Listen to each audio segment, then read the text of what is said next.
Hey guys, welcome back. It's Shelby, and today we are going to be making a ribbon bouquet to use at the rehearsal for a wedding. So if you don't know, at least in North America, it's kind of customary for a bridal shower to include gifts, and the ribbons of those gifts are pulled and used to create a beautiful bouquet that the bride can then use during the rehearsal and rehearsal dinner as her bouquet to walk down the aisle. And it's just full of the colorful ribbons brought to you by your loved ones who wish you well in the future. So it's a really beautiful, wonderful tradition and thing to have. And a lot of weddings, even nowadays, I don't want to say they do it wrong, but I don't know, it's a lot. It's the use of a paper plate, which is fine, but it's usually, I've seen just a flat paper plate with holes punched through it, and then they just pull the ribbon through it, and then it's just puffs on top of a plate. And it's awkward looking, it's awkward to hold. It's just a paper plate, it's bad. It's so bad, just throw the paper plate out.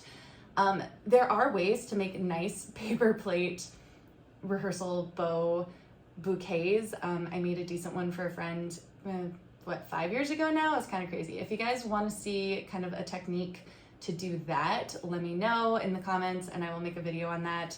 That's kind of worst case scenario though. Literally, I was told at the shower to make the bouquet on the fly, and they handed me a paper plate to do it with. And as she was unwrapping, I was making the bouquet, which I honestly wouldn't recommend for a couple of reasons, because I couldn't share in the moment. I was working, I had a job, and she kept showing everybody hey, and she'd be hey Shelby, look at this. I'm okay, cool, give me the ribbon. And I was working fast, so I couldn't really be there in the moment to enjoy with her. So I would personally recommend just gathering your ribbons off to the side and having a bridesmaid do this at a later time.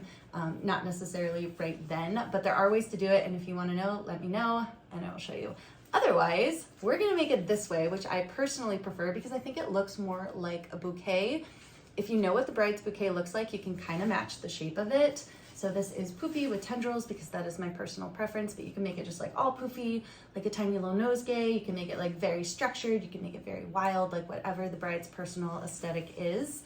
You can kind of match the shape, and that's really fun. So that's what we're making today. It takes two easy things. I'm gonna show you what they are, and we're gonna get going. Okay, so let's get started. You're going to need really two types of items. One is all the ribbons that you got at the bridal shower. So many ribbons, lots of fun, and they just went everywhere. But basically, they're all gonna come in different shapes, sizes, colors. You have big poofy ones, little poofy ones, just ribbons in general, and they're all gonna be different lengths because you're not wrapping the presents. So you're gonna get different ones to work with. Basically, whatever you have, that's really gonna determine the shape and layout of your bouquet. So just try to work within the confines of the bows. For me, I have two giant ones. These I'm going to interweave together to make kind of a big poppy centerpiece, and then use the ribbons around the outside to make kind of some accent colors and some beautiful shapes. And then since I have so many of these beautiful flowing ribbons, and I happen to like trailing bouquets, I'm gonna have some of the ribbons trailing down kind of in an 1820s, 30s aesthetic. So we're going to utilize all our ribbons to the best of their advantage. The second thing you need is not a paper plate, just no, you need one of these. You've seen it before on my channel, and it is just a bouquet holder from the craft store. I think I got this on sale because they do go on sale for $8, but I don't think they're more than 10 or 12. They're foam inside with these little plastic spokes surrounding it, and then they've got this outer edge thing. They just have a little curved handle. Some of them are straight down, some of them are green, some of them are circles. Just get whatever one makes sense for you. That's all you need. Then we're gonna start putting our ribbon on. So one thing that I like to look for is a long, thin one. And like I said, this kind of only works if people are letting you take the ribbons home to make them for the bride. If you're making it on the fly, paper plate might be what you're stuck with. So take the long ribbon and stick it through the outer spoke of one of them, and then kind of gap over the top and put it through the outer spoke of another one. And this is going to help you secure things. You got a little loop here, and you've got it kind of hanging out the side on both. Then you're gonna take your giant ribbons, if you have them. These are made out of, I think, plastic or something. They're just the big poofy pull bow ribbons. This one's a little bit shredded, so we're just gonna tie a knot in that. Here we go. And I'm going to kind of put these together a little bit, kind of weave them together. Grab the two ends of one and two, and now we just have a big floppy bow, right? You can kind of weave some of the top ones in there so they don't look like two bows and they just kind of look like one of two separate colors, and I'll show you as soon as I'm done what I mean by that. There we go, kind of woven together. Take this, take the bottom, take your loop, just like this, and grab the bottoms and stick them through, just like that. So these are through the loop is on top of them. Go ahead, grab your ends here and here, and just pull them down, just like that. So this is going to help secure it. You can also stick these through the spokes if you want. That's a little bit trickier. Now take this, so it's going through a spoke and looping, and underneath, I'm just wrapping it tight and same this way, and that's basically just going to tightly wrap the bottoms of the bows and secure them, and then tie them with a knot. And then you don't really have to worry about totally making this beautiful at this point. Just worry about securing it. So you've got these outside little notches here. Keep some tension on the ribbon and just pull it down through there. Same on the other side. So right now it's off the side. Just go ahead and pull it through, just like that. Get your big ribbon centered. Go around the back and just tie a little knot there. Tie it nice and tight so it can't go anywhere. Got my little knot back there. I've got free ribbons here.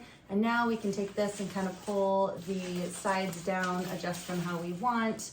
One thing you can do for big ribbons is kind of interweave the top loops here so that they don't look like two ribbons, they kind of look like one. The more similar to color that they are, I want to say it'll look better, but it'll look more cohesive and it'll be more realistic as like one giant ribbon or like a ribbon flower.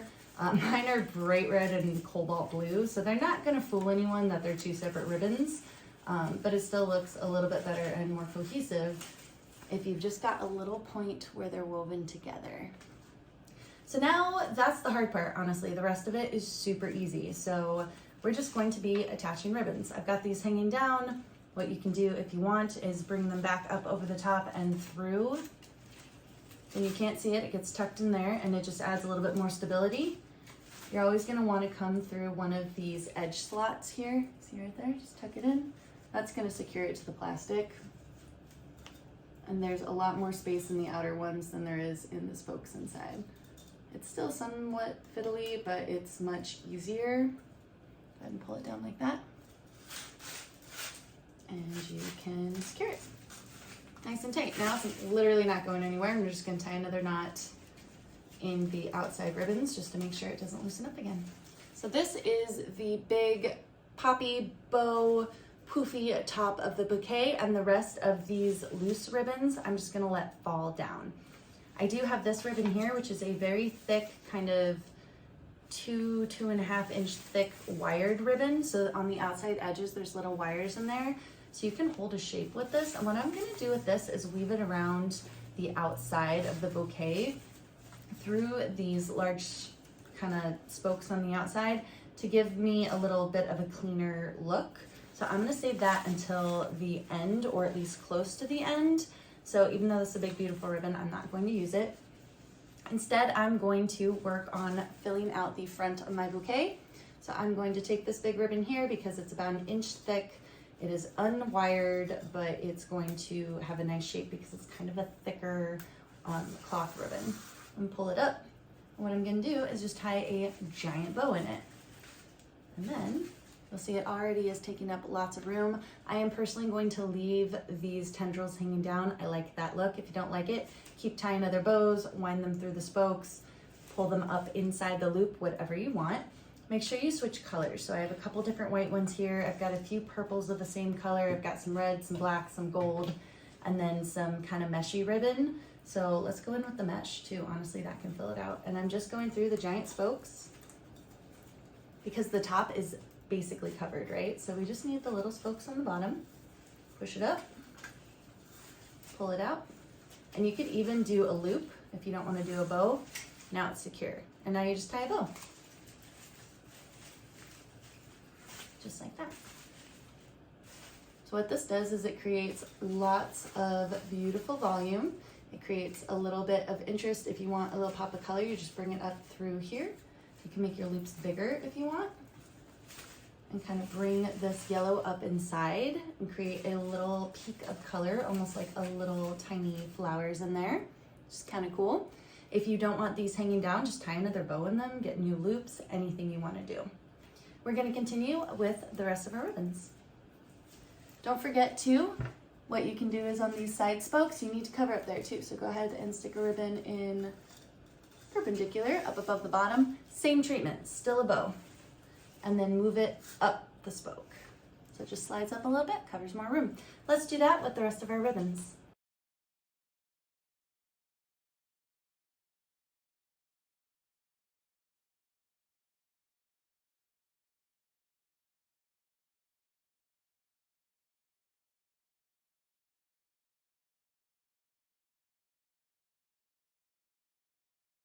So all of my large ribbons are on. You can see the volume has really filled out. There's almost no little naked spaces on there. I know the shape isn't perfect. We've got these sticking up, but I love the tendrils coming down. They're really, really beautiful. So now's the time you can kind of shape it up a little bit. Like I said, I still have this ribbon off to the side, but just get your baseline shape before you finish everything up. So I'm gonna tuck some of these large loops of the ribbons up. Make them kind of look like different flowers are peeking out of the bouquet. I don't really love this, so I'm going to bring it down. And you can always tuck it through one of those loops down there, bring it out the bottom. I'm going to fluff our giant bows up a little bit. But so far, this is what it looks like. And we still have this to go, and then we're done. So it's actually a pretty easy craft. What I'm going to do with this is find the center. On these bouquet holders, let me pull all the ribbons out of the way so you can see. There's a very narrow centerpiece right here, and then it widens for the handle. So it's very narrow all the way around. So that's what I'm going to wrap the center of this bow around. And I'm just going to go from the back. So you hold them like this, right? Like they angle forward. So I'm going to go from the back and tie a little half hitch knot so that it stays kind of like the start of a square knot or what you put under a bow, just so it stays, because you've got that tiny little bit of handle where everything squeezes in, and if you tie this tightly you can get a nice little seal around that part of the handle. There we go. So we're just gonna do that little knot in there, and then I'm going to tie a giant bow in the front, just like everything else I've been doing. We're going to do a giant bow. Just fold it over and make sure that you don't cinch in any of those lovely tendrils that you worked so hard to make. And we're just going to fluff it up. This is easier if you're not trying to do it on camera. So we have that lovely bow and long, beautiful tendrils. This is a really nice piece up front. If your bow's too long, like these are some really long tendrils and the rest aren't here, go ahead, tie a double bow. So we're gonna take the loops on the end and we're just going to pretend that this is a little half hitch, like the start of a bow, and we're gonna tie another bow right on top of it. So it's not quite a double knot, it's literally a double bow. So we're just gonna tie a bow right on top, just like that. Cinch it nice and tight, and it still operates as a bow, so you can kind of adjust your loops as you want, and then fluff out the little loops themselves. There we go. So you can see I have a beautiful double bow there, slightly more reasonable tendrils, and that's basically it. So the tendrils are a reasonable length. Like I said, I love the tendrils. It's kind of an older look, but that's my style, is the vintage look. So I like that. I love the shape of it. The colors are really cool because everyone who picked out a present for you and wishes you well and wants to show their support and their love for you picked out the wrapping and the ribbon of the gift. So embrace the different colors. Don't get caught up on needing it to be, you know, a particular color scheme or needing it to like match the colors of the wedding. Like, no, this is the rehearsal, and this bouquet is meant to represent all the well wishes going forward into the next stage of your life from those who care about you. So go ahead, embrace the color, embrace the fun of it, and make something beautiful to create some memories with. Thanks so much for watching, guys. I hope you enjoyed this craft, and I will see you here again soon. Bye for now.